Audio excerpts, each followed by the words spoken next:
گل باقی رہے گا نہ چمن رہ جائے گا، بس رسول اللہ کا دین حسن رہ جائے گا، نام شاہان جہاں مٹ جائیں گے لیکن یہاں نام شاہان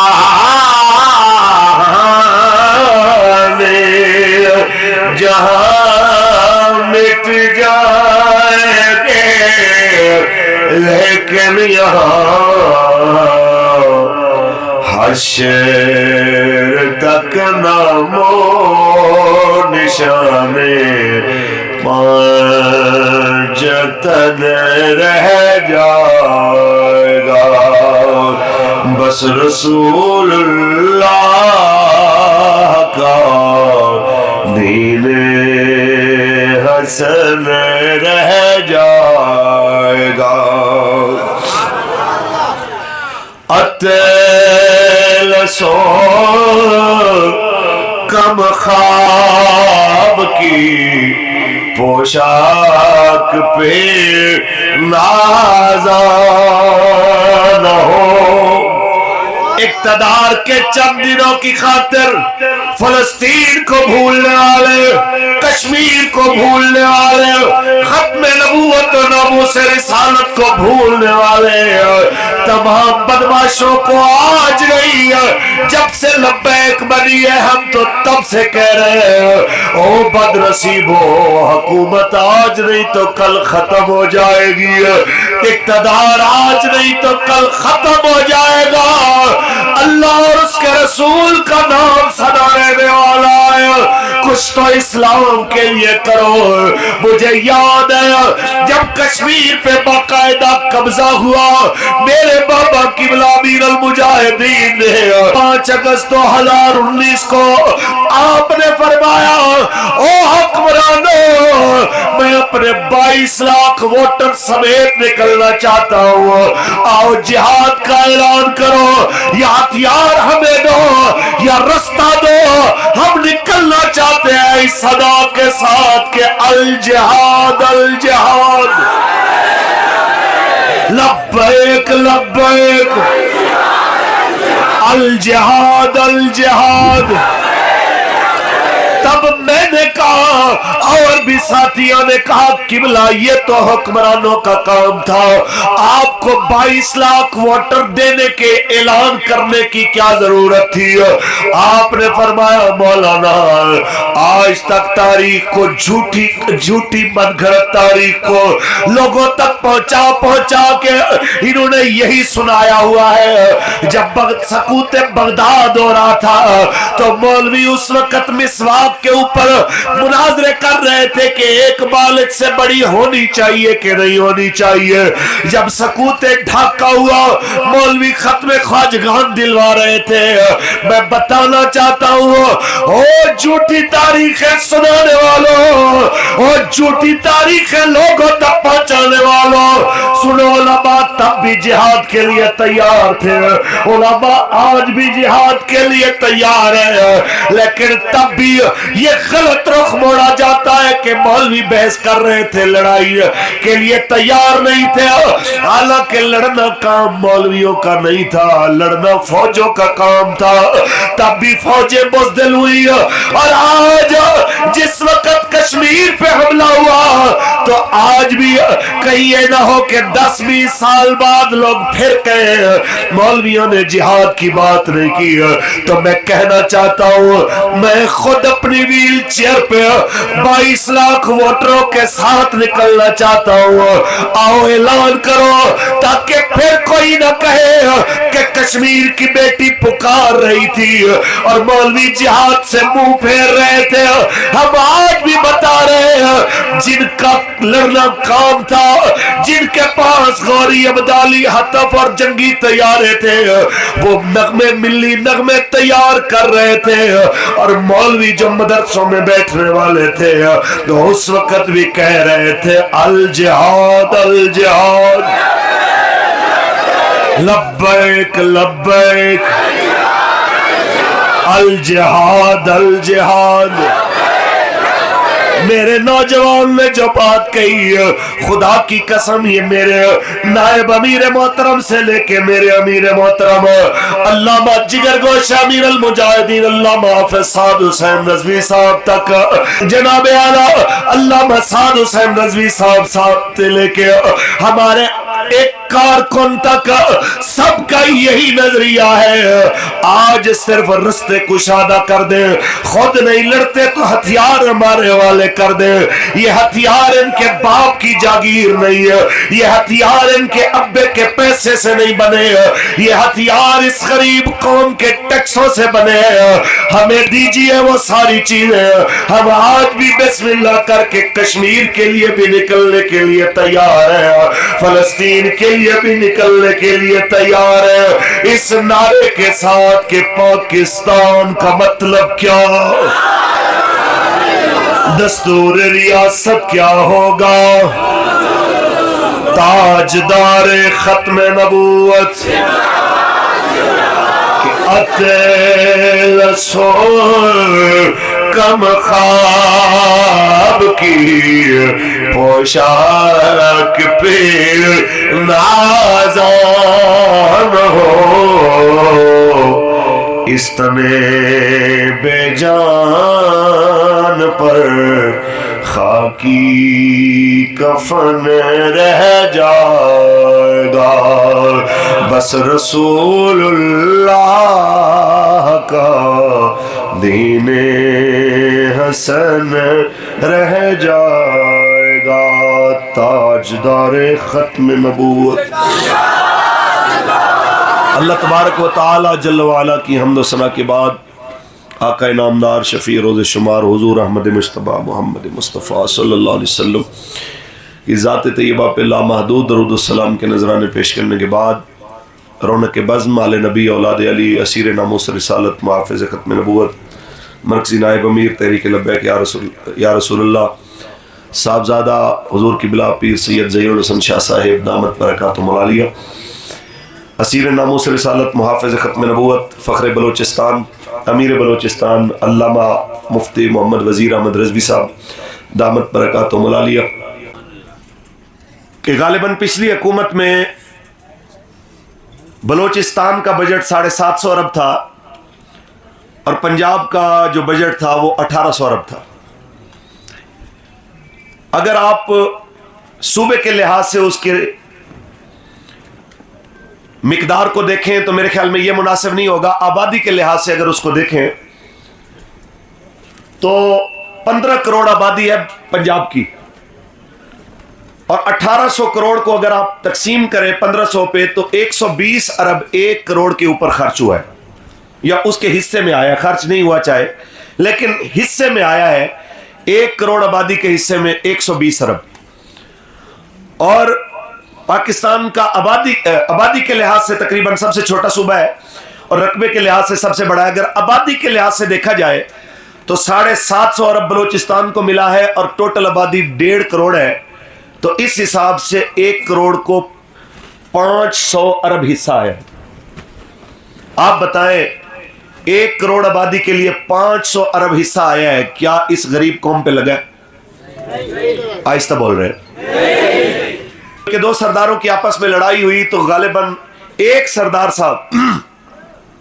ان کے بارے میں اطلاع پہنچی ہے کہ 4 ارب روپے کا انہوں نے اسلحہ خریدا جو انہوں نے استعمال کیا۔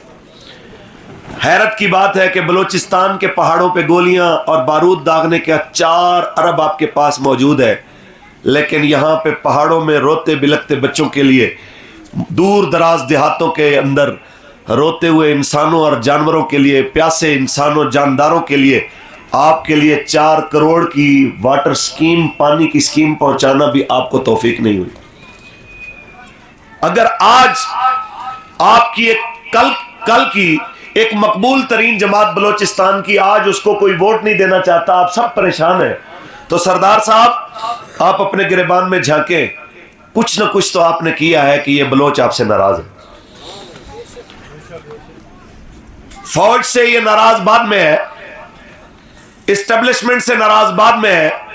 سب سے پہلے گھر کے اس بھیتی سے ناراض ہے جس نے ان کی چمچہ گیری میں ان کے اوپر ظلم روا رکھا ہوا ہے۔ آج ہر وہ بندہ جو اسٹیبلشمنٹ کا چمچہ ہے اس کو قوم اس لیے مسترد کر رہی ہے کہ بھائی بڑی ہو گئی، ہمارے نام پہ کھاتے ہو، بلوچستان کے نام پہ جناب لوگوں سے ہمدردیاں سمیٹتے ہو، لیکن جب بلوچ کو ریلیف دینے کی باری آتی ہے تو پھر کہاں چلے جاتے ہو؟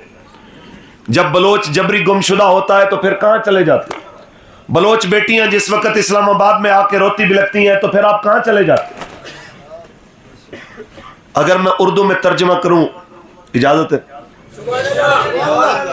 یہ وڈ کی عوام سوال کر رہی ہے، نہ ادھر ادھر کی تو بات کر، یہ بتا کہ قافلہ کیوں لٹا، نہ ادھر ادھر کی تو بات کر، یہ بتا کہ قافلہ کیوں لٹا، مجھے رہزنوں سے غرض نہیں، تیری رہبری کا سوال ہے، مجھے رہزنوں سے غرض نہیں، تیری رہبری کا سوال ہے۔ بس آپ سے یہ پوچھنے کے لیے آئے ہیں کہ آپ بتائیں آپ کا اسمبلی میں بیٹھنے کا کیا فائدہ، بلوچستان کو کیا فائدہ، مسلمان کو کیا فائدہ،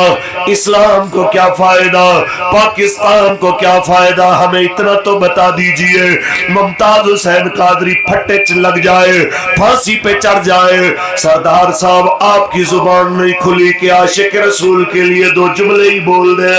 ختم نبوت پہ حملہ ہو، سردار صاحب آپ کی زبان نہیں کھلی کہ کچھ حضور کی عزت کے لیے ہی بات کر دو۔ جناب اعلیٰ آسیہ ملعون گستاخ رسول کو ملک سے بھگایا جاتا ہے، سردار صاحب آپ کی ایک بار بھی زبان نہیں ہلتی، کوئی اس پہ 2 لفظ بول دو۔ جناب اعلیٰ بتائیے تو صحیح، یہ سارے مناظر دیکھنے کے بعد جبری گمشدگیوں کا دور آتا ہے، اس سے بھی آگے چلیے شہداء مظلوم کے لہو کی باری آتی ہے،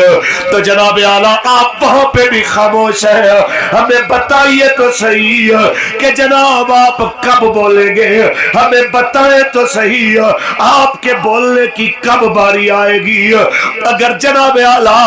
آپ نے اسلام آباد میں ہی رہنا ہے، ان پہاڑوں میں بسنے والے لوگوں کے پاس نہیں آنا، مجھے بتائیے پھر ان پہ سرداری کا حق کس لیے مانتے ہیں؟ اے کاش آپ کو ان پہاڑوں کی محبت اور ان میں رہنے والے لوگوں کی محبت کا بھی اندازہ ہو۔ یہ میں نہیں کہہ رہا، اگر علامہ اقبال کی زبان میں کہوں تو اقبال نے ایک بوڑھے بلوچ کی اپنے بیٹے کو نصیحت کے نام سے ایک نظم لکھی ہے۔ بابا کہتا ہے، ہو تیرے بیاباں کی ہوا تجھ کو گوارا، ہو تیرے بیاباں کی ہوا تجھ کو گوارا،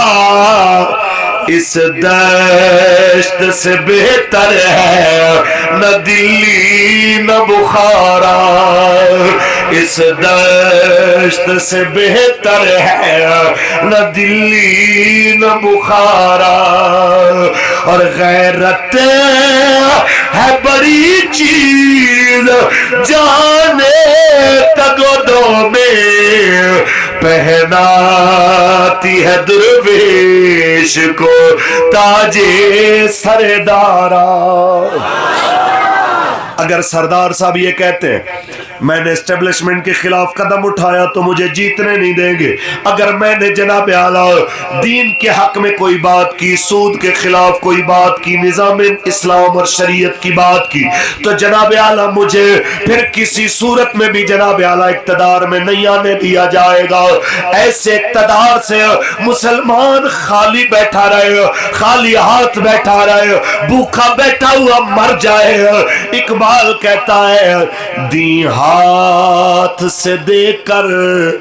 اگر آزاد ہو ملت، دی ہاتھ سے دے کر اگر آزاد ہو ملت،